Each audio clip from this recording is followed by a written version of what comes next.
Good day, this is a recorded video about elasticity.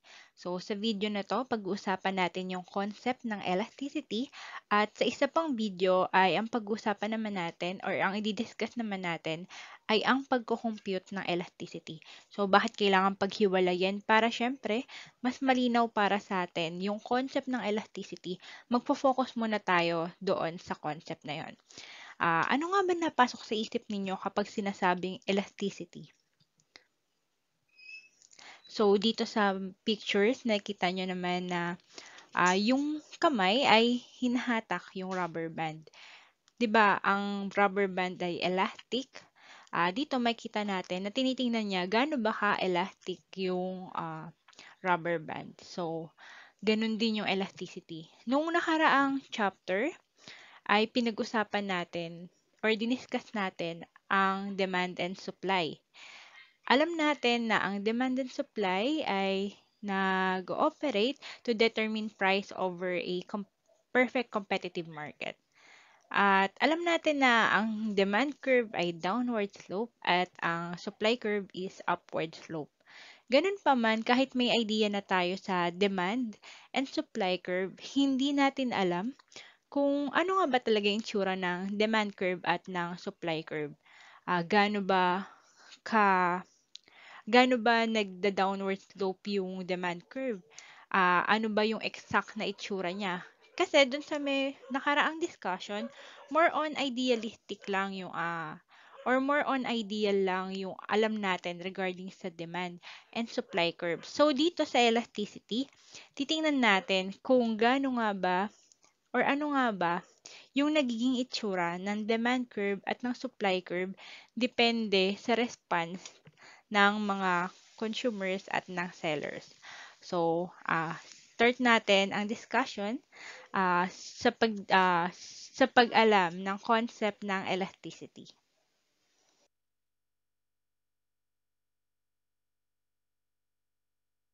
Elasticity.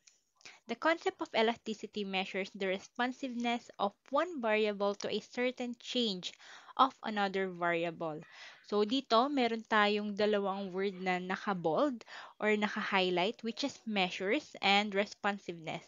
So yung dalawang significant word na yon, yung measures ay tumutukoy sa reported number of coefficient, while yung responsiveness ay tumutukoy naman sa reaction to change or any changes.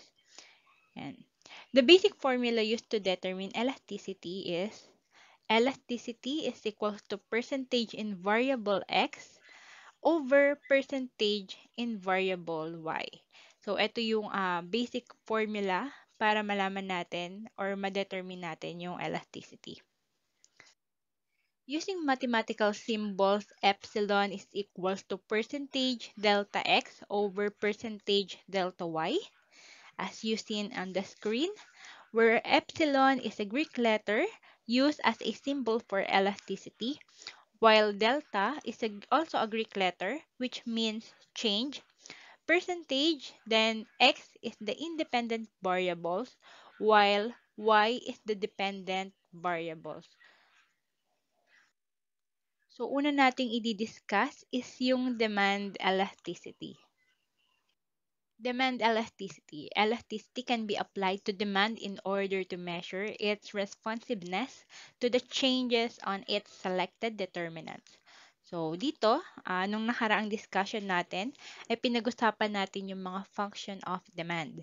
So, yung function of demand, QD sub x or quantity demand sub x is equals to function of price, income, price expectation, price of related product, taste and preferences, and population. So, kung bakit nire-rate natin sa baba, kasi ito yung tatlong combination na gagamitin natin for elasticity.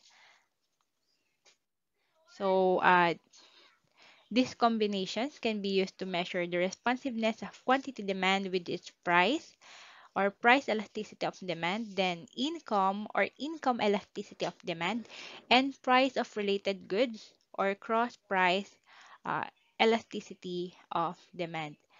Yan. So, nung nire-write natin, quantity demand sub x is a function of price, income and price of related products.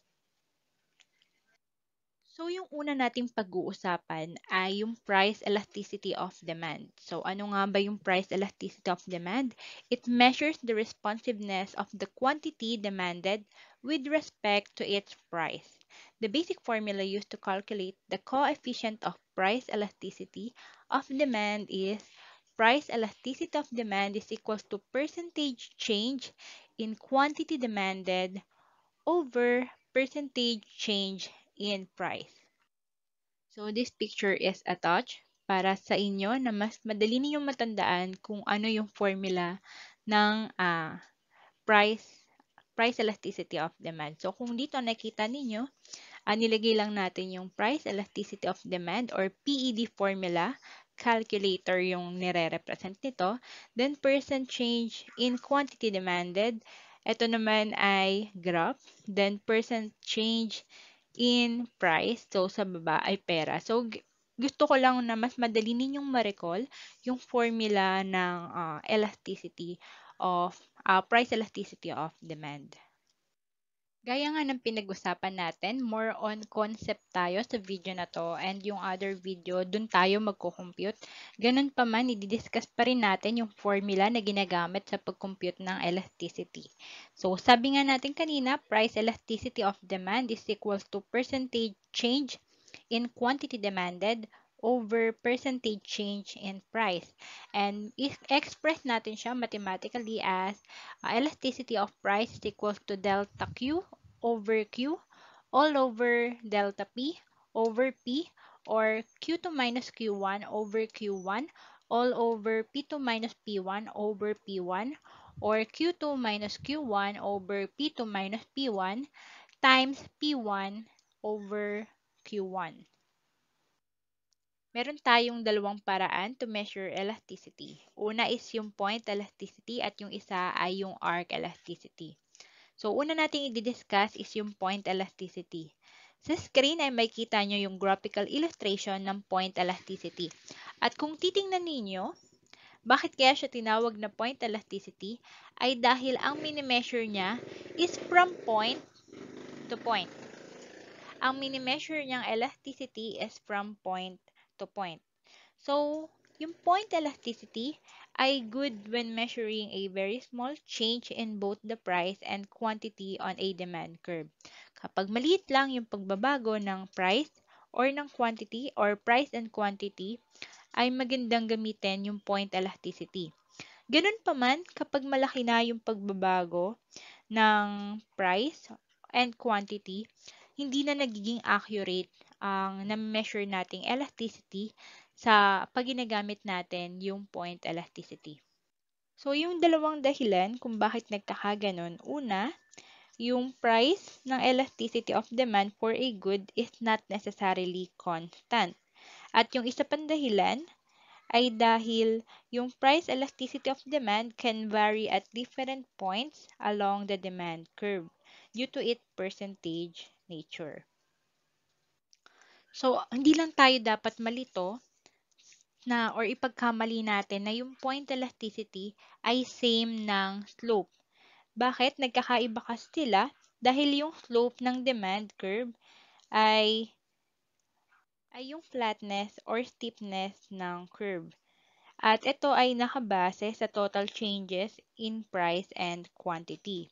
Samantalang yung elasticity ay concerned sa total change relative to price and quantity. So ito naman yung formula ng arc elasticity. Epsilon sub arc is equal to Q2 minus Q1 over P2 minus P1 times P1 plus P2 over 2 all over Q1 plus Q2 over 2. So, sabi nga natin kanina sa point elasticity ay nagkakaroon na ng problema sa accuracy ng name-measure nating elasticity kapag malaki yung pagbabago ng price or malaki yung pagbabago ng quantities. So, sabi nga natin sa isa sa mga dahilan ng problema na yon ay dahil yung price elasticity of demand ay nagbabago, nakadepende sa point na pinanggalingan niya. So, since siya ay may percentage in nature, nagbabago yung nakukuha nating result kapag ang ginawa natin is from point A to B or pag ang mineasure natin is from point A to B at kapag point B to A. So, ganun pag point elasticity.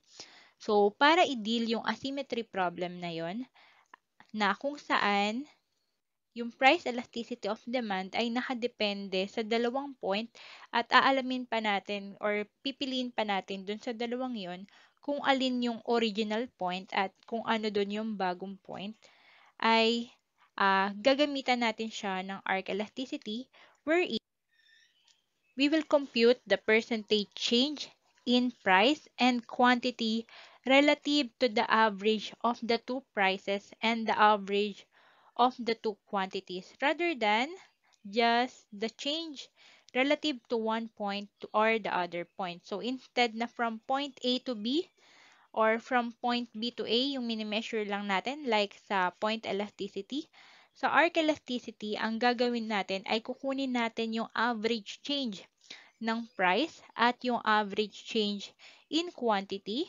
Then using those averages, we are now estimating the price elasticity of demand at the midpoint of an arc drawn between the new and initial point in a demand curve.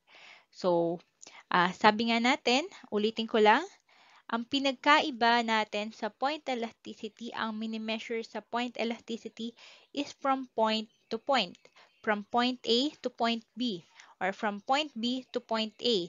At dahil may problema doon sa accuracy ng measurement ng elasticity, sa arc elasticity, ang i-measure na natin ay yung average ng or change in average ng price at change in average ng quantities.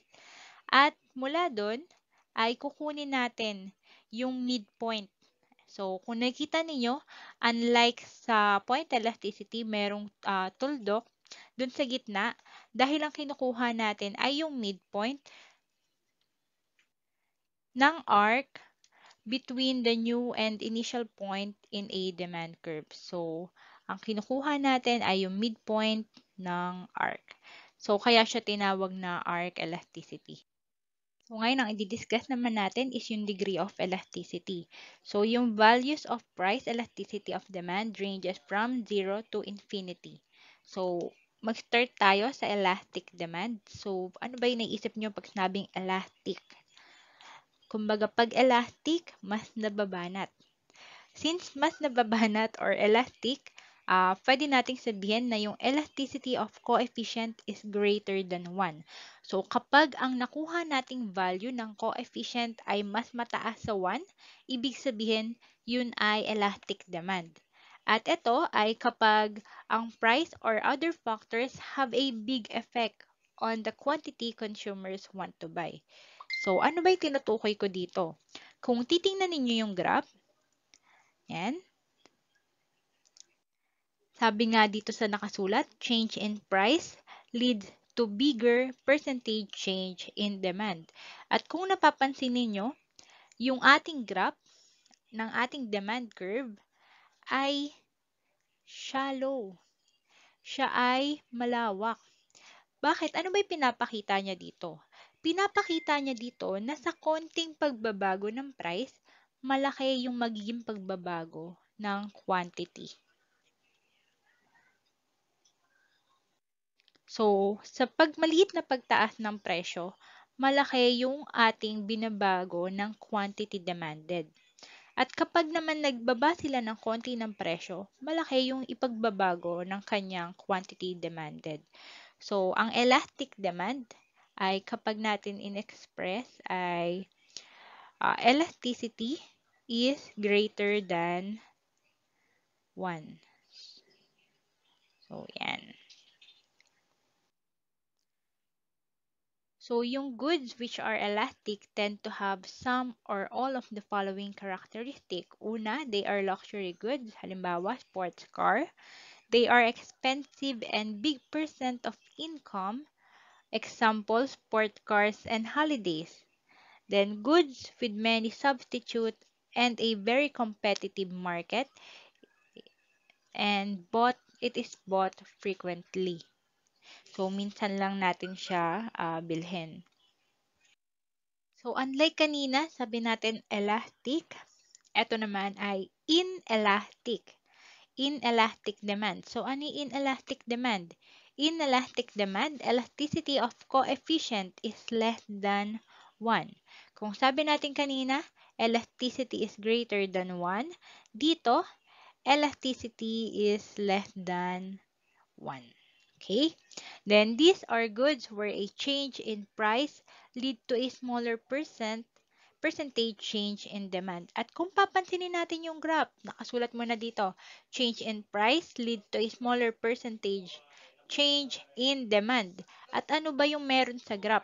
Kung papansinin natin, nagkaroon ng malaking pagtaas ng presyo, pero yung pagbabago ng price ay ng quantity demand ay konti lang. Ibig sabihin, kapag nagtaas ka ng presyo, hindi masyado maapektuhan yung iyong quantity demanded. At kapag naman nagbaba ka ng presyo, konti lang din yung magiging increase ng iyong quantity demanded.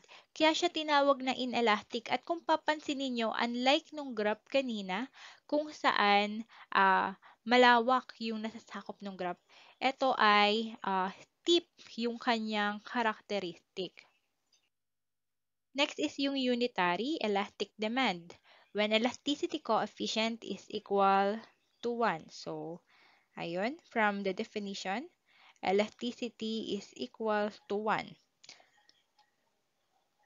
Means that a change in price is equal to a change in quantity demanded. Anong ibig sabihin nun? Kapag nagtataas ka ng presyo, ganun yung ibababa or same percentage yung ibababa ng iyong quantity demanded. At kapag naman nagbababa ka ng presyo, same din yung percentage ng ibinaba ng presyo yung i-increase ng iyong quantity demanded. Kaya siya tinawag na unitary kasi equal yung kanyang coefficient. So, meron din tayong extreme cases of price elasticity of demand.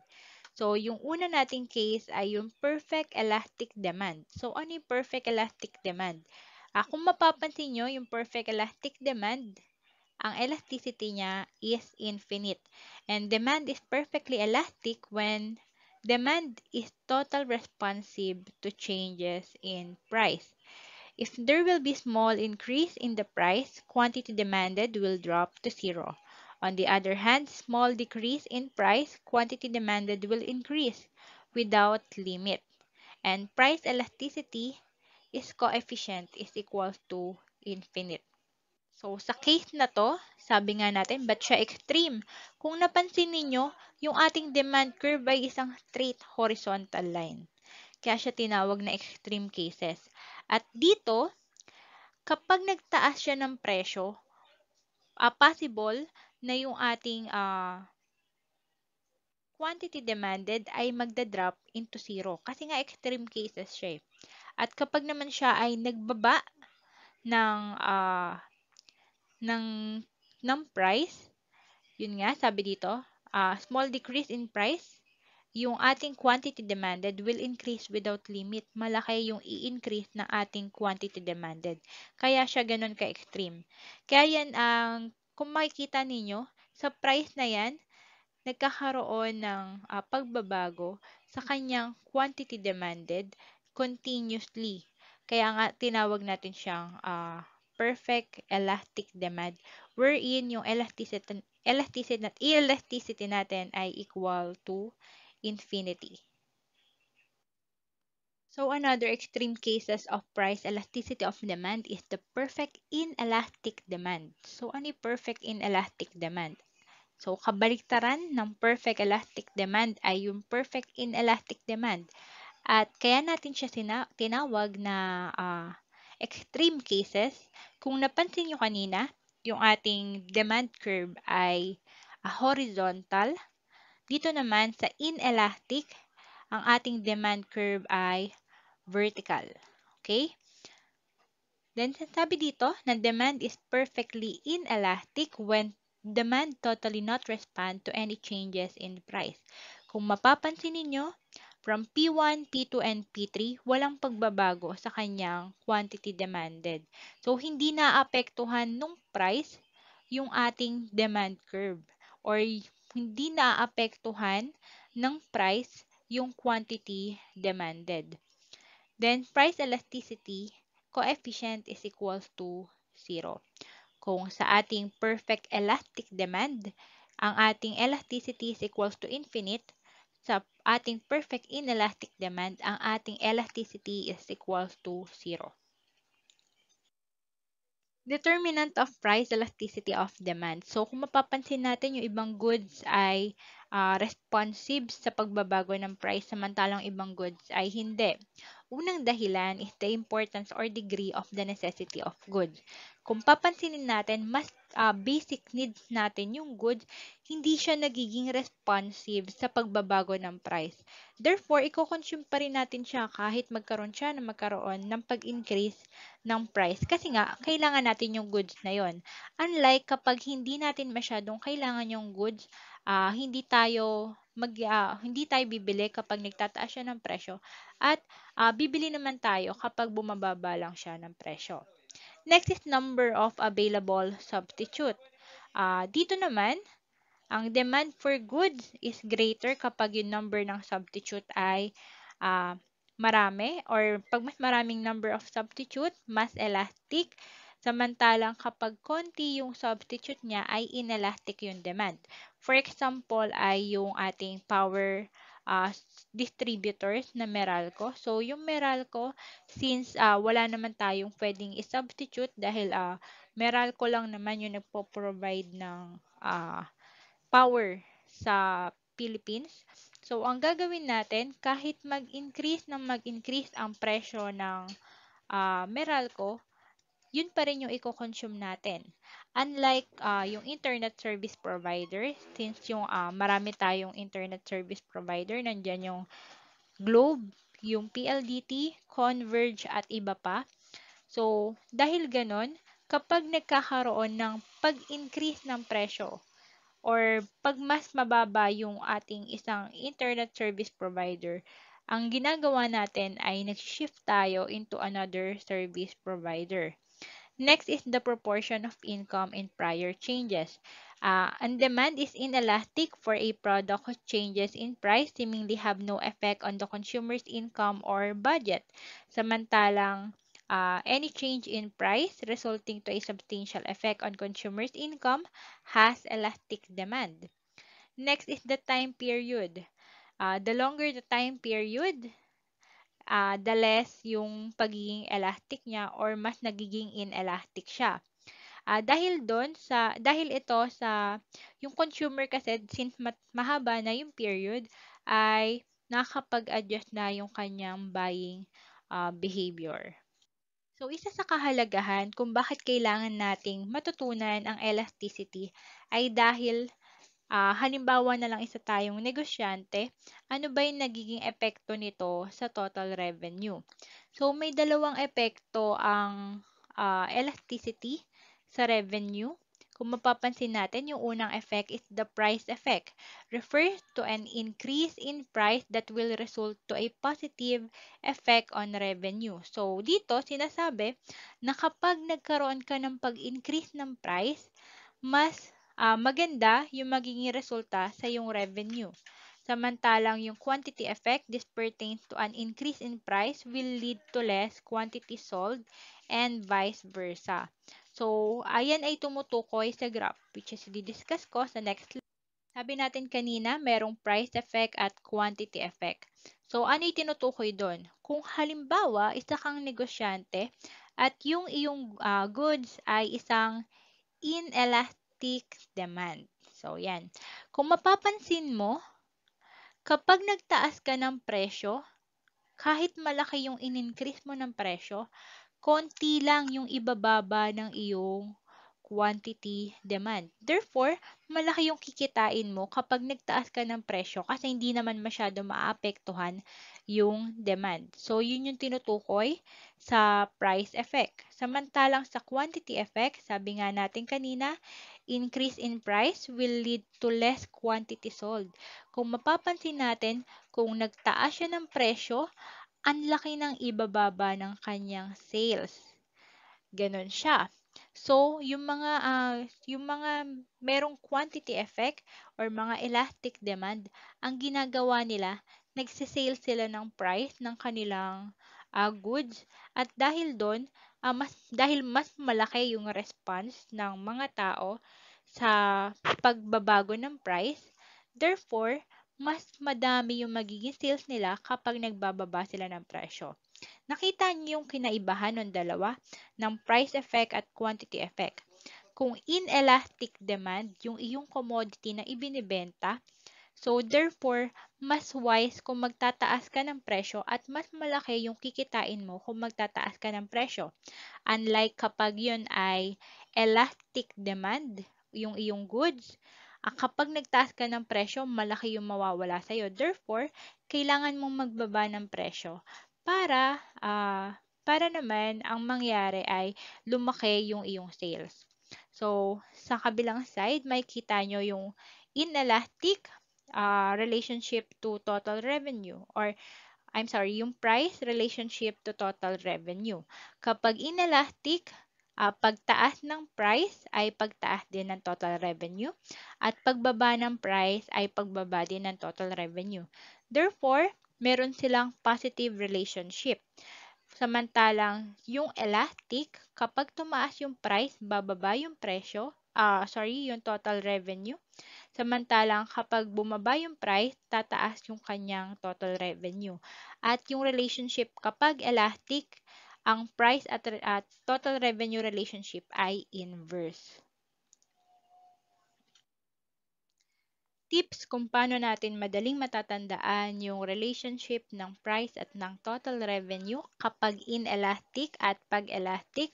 Umpisahan natin sa inelastic. As the price increase, the total revenue increase. So, isipin na lang natin, itaas mo yung kamay mo, yung isang kamay mo, sabihin mo, ayun ay price. Then, yung isa naman ay yung total revenue.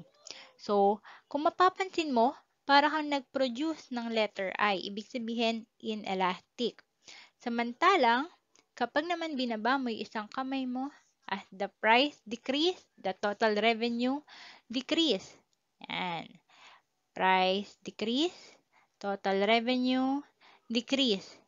So, dito, um, nag-produce ka pa rin ng letter I. Therefore, mas madali natin matatandaan kung yun ay inelastic.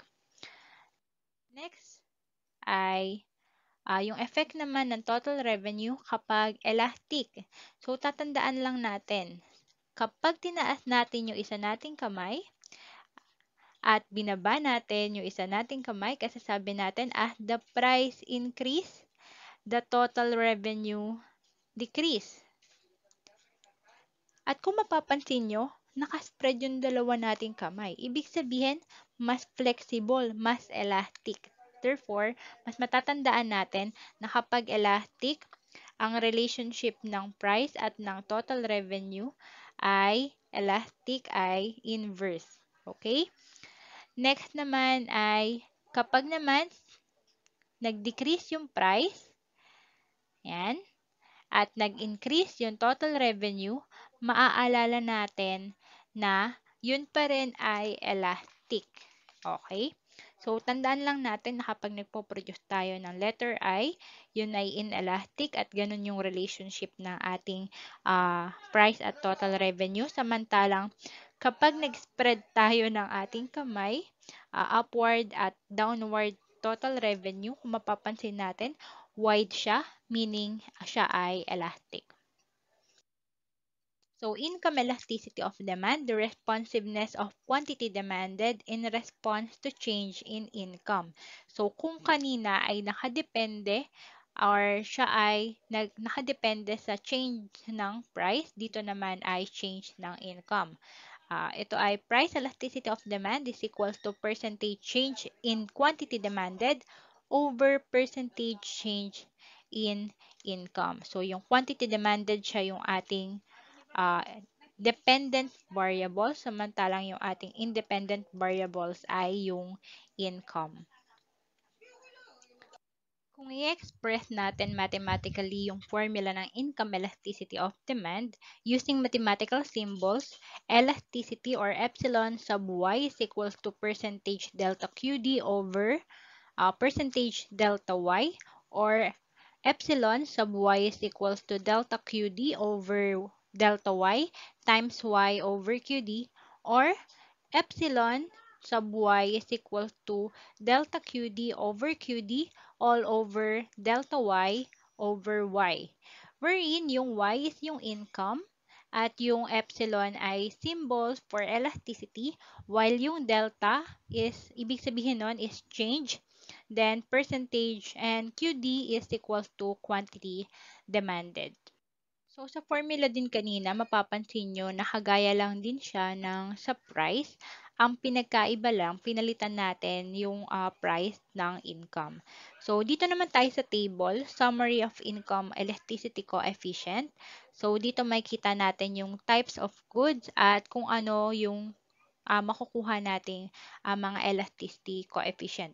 So, kapag ang nakuha natin ay positive elasticity greater than 1, yun ay normal luxury goods. Samantalang kapag ang nakuha natin ay positive elasticity but less than 1, ulitin natin, sa luxury good greater than 1, sa necessity goods, both normal goods naman sila, ay siya ay normal necessity good. Positive less than 1, normal necessity goods. Then kapag naman siya ay negative elasticity, ibig sabihin elasticity is less than 0, siya ay inferior goods. So, ito yung gagamitin natin sa pag-compute, pero since tayo ay nakafocus sa concept, ito ay nipresent natin in two table.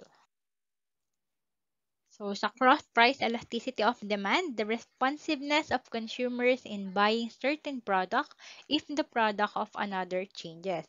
It measures the responsiveness of quantity demanded of a good to a change in the price of another good. So, ang mapapansin natin dito ay kung saan yung percentage change or cross-price elasticity of demand is equals to percentage change in quantity demanded of good X over percentage change in the price of good Y. Para mas madali nating maunawaan, kapag nagkakaroon ng pagbabago sa price ng good Y, ano yung nagiging pagbabago sa quantity demanded ng good X? At yun yung minimeasure natin sa cross-price elasticity of demand.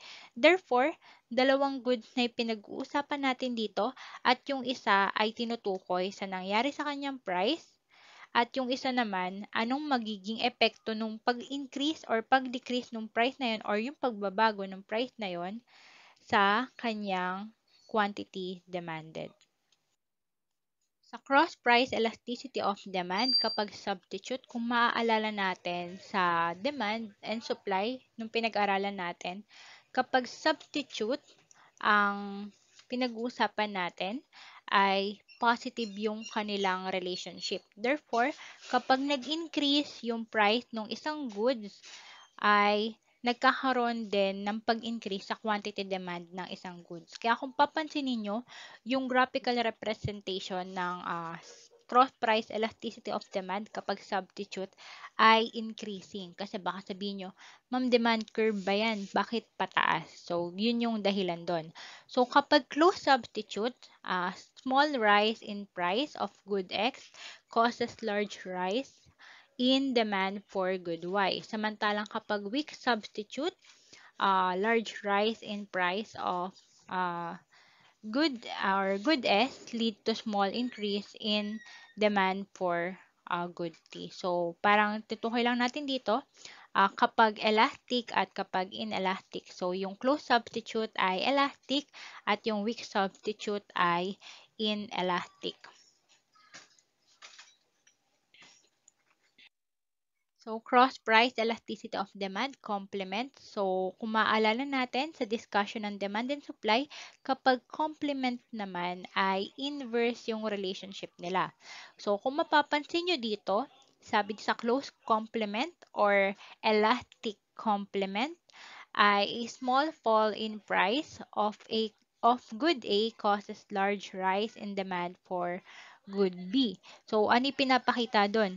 Na kapag nagkakaroon ng kahit konti lang na pagbaba ng presyo doon sa ating isang goods ay malaki yung nagiging response sa quantity demanded nung isang goods. Samantalang sa weak complements ay kapag kahit malaki na yung ibinaba ng presyo, konti lang yung itinataas ng quantity demanded nung ating isang goods.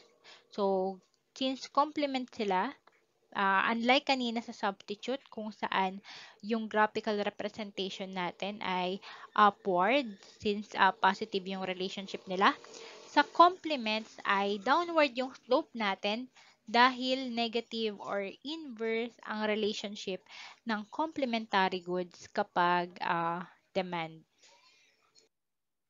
So, kapag nag-compute tayo ng cross-price elasticity of demand, sa type of product, paano natin ma-determine kung yun ay substitute or complementary?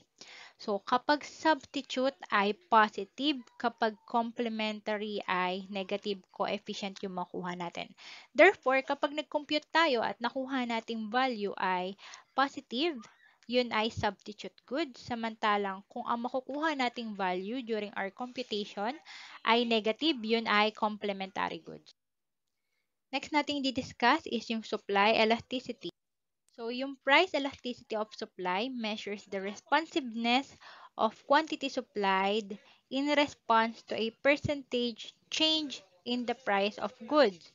So, pag kinumpute natin siya, ang price elasticity of demand is equals to percentage change in quantity supply over percentage change in price. So, yung concept ng demand at ng supply ay same lang. Ang pinagkaiba lang ng dalawa is yung curve. So, una, pag elastic supply, elasticity of coefficient is greater than 1.